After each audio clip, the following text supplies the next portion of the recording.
powered by the Montana Television Network. This is the 10 o'clock news on KPAX, Montana's news leader. Good evening, I'm Jill Valley. Dennis Bragg is off tonight. Well, challenging winter weather is on the way. In some places it's already here. It's going to make it tough to drive around by tomorrow night, even sooner. Most of western Montana under a winter storm warning right now, just the start of a multi-day snow event that could bring possibly dangerous travel conditions to western Montana. For the latest, we'll have to check in now with Chief Meteorologist Erin Yost, who's been tracking the storm all day long. Erin. Yeah, we already have a report of 13 inches of snow in Seeley Lake. It has been coming down tonight, and it's only going to get worse for a lot of folks in western Montana. Now, the highest snowfall totals will be coming in from areas along and north of Interstate 90. It's south of Interstate 90 that we could be dealing with a rain-snow mix, which will limit our accumulation. We are still going to see snow. Don't get me wrong. It's just not going to be blockbuster snow for places like the Bitterroot, for example. Most impacts being felt in northwest Montana, where we are talking about a foot plus. Very challenging driving conditions are expected here over the next couple of days. Winter storm warnings are as follows right through 5 p.m. Again, bigger totals in the northwest quarter of the state. I've got a full update coming up in just a few minutes. And to keep an eye on the changing conditions in western Montana, just get our mobile device. Just download the KPAX Storm Tracker weather app that you can get on-the-go forecasts from our team. It's free in the Google Play or the App Store.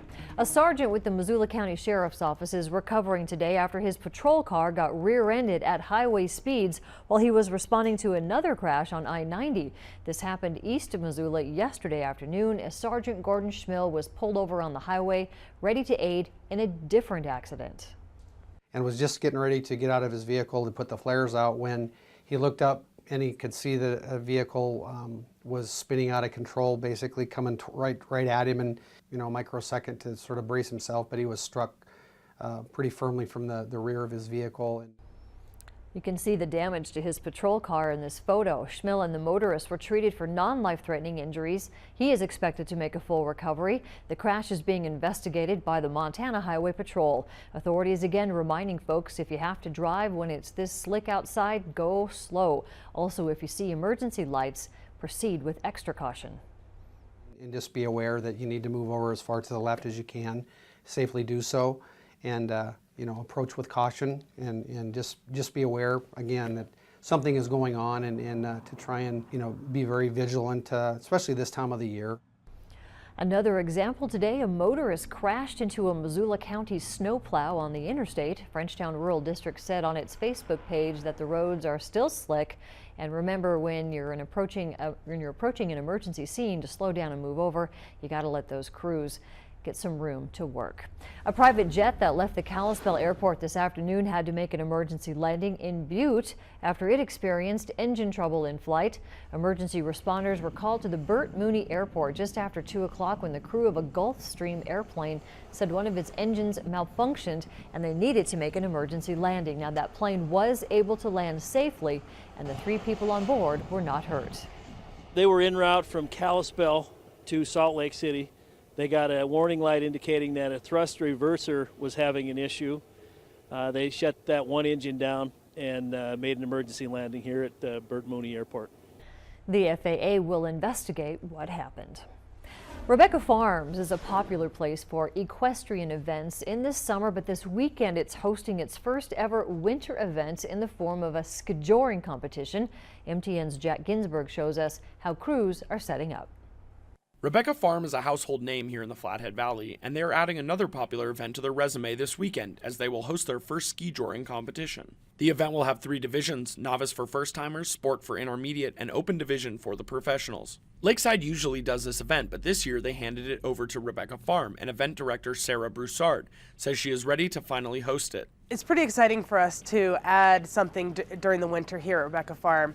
We have a great facility for hosting things like this, and we're very excited to have skijoring as kind of, you can say, a feather in our hat. Tyler Smedsrud and Richard Weber from Colorado have been setting up the course this week, and they say it will be a straight course with lots of speed, but perfect for any skill level. The jumps will be big. Open jumps will be 5 to 7 feet. Novice jumps probably 3 to 4 feet. So this track will be a good straight track for anybody to compete in, as well as pros to compete in. Smedsrud and Weber aren't just the builders of the course, they compete as well. Smedsrud says that there's nothing quite like the skijoring community, and the atmosphere is rather unique. You got cowboys and you got skiers, so you got kind of a different mix of people to begin with. And so right off the bat, there's good camaraderie that's different than any other sport. And if you were wondering if you should give it a shot, Weber had this to say. You don't need a whole lot of experience. I mean, if you can control your horse, or if you're a decent skier, come on out and get in the novice and give it a try. And once you do it once, you're going to be hooked. I mean, it's a lot of fun. Well, as you can see, crews are still hard at work here and the snow is coming down. But come Saturday morning, this entire place will be transformed, as horses will be galloping through the snow and skiers will be flying off the jumps. Reporting here at Rebecca Farm, I'm Jack Ginsburg, MTN News. That event takes place both Saturday and Sunday. There is a total of $25,000 that will be distributed to the winners. Whitefish Mountain Resort welcomed Olympian slopestyle skier Maggie Voisin back to her hometown today for its annual Ski with Maggie event. Voisin is taking a break from a rigorous training schedule leading up to the 2018 Winter Olympics in Pyeongchang. She says she hasn't been skiing much while at home, but spent the day with skiers and snowboarders, taking laps down Chair 2. The kids spent an hour skiing with the 18-year-old Olympian before heading to Ed and Molly's bar and restaurant, where she took photos and signed autographs. Voisin says that competition is important to her, but ultimately skiing with the kids on Big Mountain and remembering her childhood is even more special. You know, as a skier, medals and all that to me are very important, but at the end of the day, I also want to, to be able to inspire the next generation and just a bunch of little skiers, and it's good for me to have a day like this to really remember and see all these kids and get them excited, and I mean it comes from my heart that it means a lot.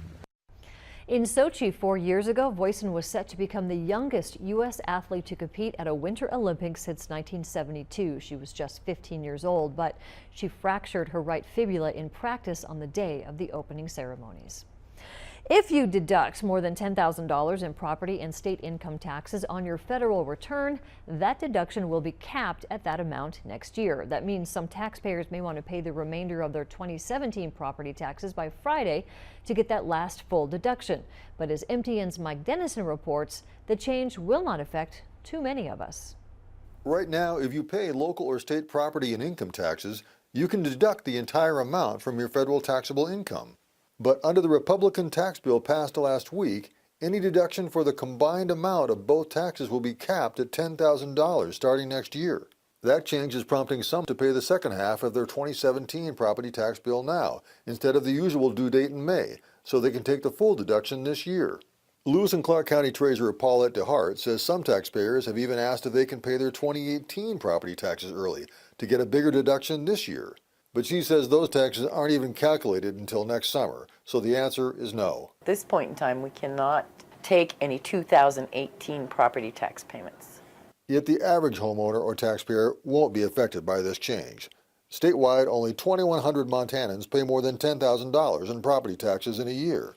There's probably at least 10,000 or 20,000 more households whose combined property and state income taxes top $10,000, but is limited mostly to the top income brackets. DeHart says she's had only a half dozen inquiries so far about the change, and Friday is the final day if paying that second half of your 2017 property tax bill early gets you a bigger deduction. We've had several people come in and pay the May, but not a big rush, not lines. We'll see what tomorrow brings. Reporting from Helena, Mike Dennison, MTN News. Property tax payments must be paid at the county treasurer's office. Well, up next, Aaron is back with our snowy forecast headed into the end of our week. And later, cities around the country are bolstering security for New Year's Eve, especially in Times Square. We'll take a look at that a little later here on KPAX.